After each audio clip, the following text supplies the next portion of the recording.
40:31 యెహోవా కొరకు ఎదురు చూచువారు నూతన బలము పొందుదురు. ఎంత గొప్ప వాగ్దానాన్ని దేవుడు మనకి అనుగ్రహిస్తూ ఉన్నారండి. దిగువన దేవుని కొరకు ఎదురు చూచువారంట నూతన బలము అనేది పొందుకొని ఉంటారు అని అంటారు.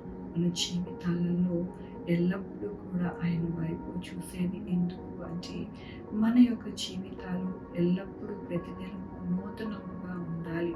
మన జీవితాలకి చక్కటైన బాట కలిగి ఉండాలి. మన జీవితము ఎంతగానో అభివృద్ధి పదములో ఉండాలని మనము కోరుకుంటూ ఉంటాము. అయితే దేవుడు అంటూ ఉన్నారు, నూతనముగా అనగా పాతవి గతించము, నూతనము ప్రతి ఒక్కటి కూడా.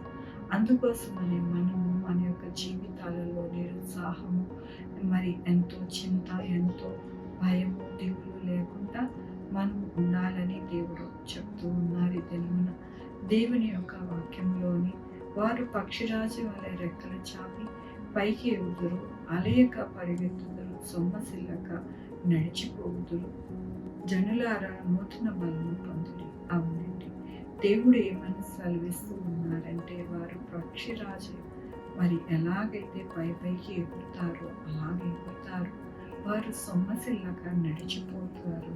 అట్లాగే వారి యొక్క జీవితం ఎలా ఉంటుంది అంటే నూతన బలము పొందుతారు అంటూ ఉన్నారు. కాబట్టి మన జీవితాలు ఎల్లప్పుడూ కూడా ఆయన యొక్క కృపలో నడిపిస్తారు అని, మనకి బలమునిచ్చే దేవుడని, మనకి ఆయన యొక్క కృపతో మనల్ని ఎల్లప్పుడూ కూడా సమస్యలనియరని, మన జీవితాలు నూతనముగా మనల్ని నడిపిస్తారని ఆయన నేను సెలవిస్తూ ఉన్నారు. కాబట్టి మనము దిగులు చెందక, బాధపడకుండా ఆయన పాదాలు పట్టుకుని ప్రతిదినము ప్రార్థించుకొని మన యొక్క జీవితాలను కట్టుకుంటే కనుక మనము ఈ యొక్క వాగ్దానాన్ని స్వతంత్రించుకొని ఈ వాక్యము మన యొక్క జీవితంలో నెరవేర్చబడుతుంది. కాబట్టి మనము విశ్వాసంతో మన యొక్క వాగ్దానాలను స్వతంత్రించుకోవాలి.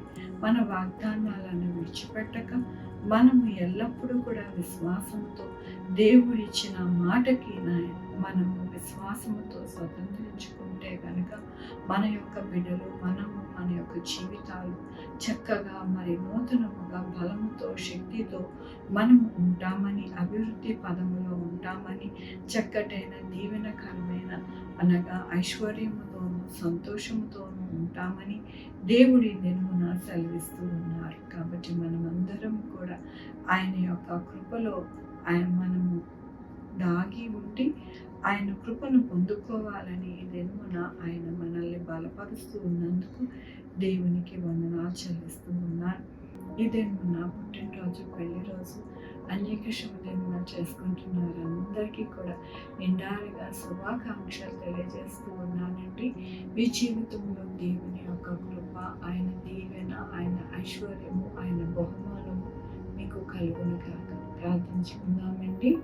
యెహోవా దేవా, నా తండ్రి, నా ప్రభువు, కృపా కనికరస్థానంలో నీకు వందనాలు, స్తుతులు చెల్లించుకుంటున్నాను. గొప్ప దేవుడిగా మీరున్నారు నా ప్రభు. నాయన, మా జీవితంలో సమస్యలుగా మేము నడిచిపోతామని, పైకి పక్షిరాజు వల్ల ఎగురుతామని నా ప్రభు, మాకు అంత బలము, అంత నెమ్మదిని మీరు మాకు అనుగ్రహిస్తానని మీరు సెలవిస్తూ ఉన్నారు. మీకు వందనాలు చెల్లిస్తూ ఉన్నారు. అలాగే నేను మన పుట్టినరోజు, పెళ్లి రోజు, అనేక శుభదినాలు చేసుకుని వారందరినీ గురించండి, ఆశీర్వదించండి. మా కొరకు ప్రార్థించమని వారిని నా ప్రభు, వారి బిడ్డల భవిష్యత్తు, వారి ఆరోగ్యంలో, వారి చేపలు, వారి యొక్క ఉద్యోగంలో, వ్యాపారంలో తోడై ఉండండి. Sugar, BP, thyroid, heart problem, kidney problem, AIDS, cancer, బలహీనత, పరాశం, వ్యాసిత్రంలో పెద్ద విధమైన అనారోగ్యాలు తీసి స్వస్థపరచు. నేను అన్నారు మీకు వందనాలు నాయన. నా తండ్రి, బిడ్డలైన వారి బిడ్డల నుంచి బిడ్డలకి సుఖమైన కాబట్టి దయచేయండి. తల్లి బిడ్డ క్షేమంగా సహాయం చేయండి. ఎక్కడా కూడా ఏ యొక్క గృహాలలో మరి ఎటువంటి ఇబ్బంది లేకుండా నాయన మీరే కృపని అనుగ్రహించమని కోరుకుంటున్నాను. నాయన ఆర్థిక పరిస్థితి కానీ, నాయన నా తండ్రి అవజాలు కానీ, మరి కొట్లాట్లు కానీ ఏమీ లేకుండా సహాయం చేయండి నా ప్రభు. ప్రతి ఒక్కరికి నాయన నూతన బలమును దయచేసి నాయన వారు పనులు చేసుకోవడానికి, ఉద్యోగాలు చేసుకోవడానికి సహాయం చేయండి నా ప్రభు. బిడ్డలు చదువుకుంటుండగా వారికి తోడే ఉండండి నాయన. రాకపోకలు స్కూల్ పిల్లలు బస్సెస్, ట్రైన్స్, వ్యాన్స్, సుఖమైన ప్రయాణం తెచ్చి హాస్పిటల్లో ఉన్న బిడ్డలకి నాయన మీరే సుఖమైన నాయన నా తండ్రి చక్కటి ఆరోగ్యం అనుగ్రహించండి. డాక్టర్స్కి జ్ఞానం ఇచ్చి మంచి ట్రీట్మెంట్ ఇవ్వడానికి సహాయం చేయండి. ఎక్కడ కూడా లంచాలకి లోను కాకుండా, ఎక్కడ అవినీతికి లోను కాకుండా సహాయం చేయండి.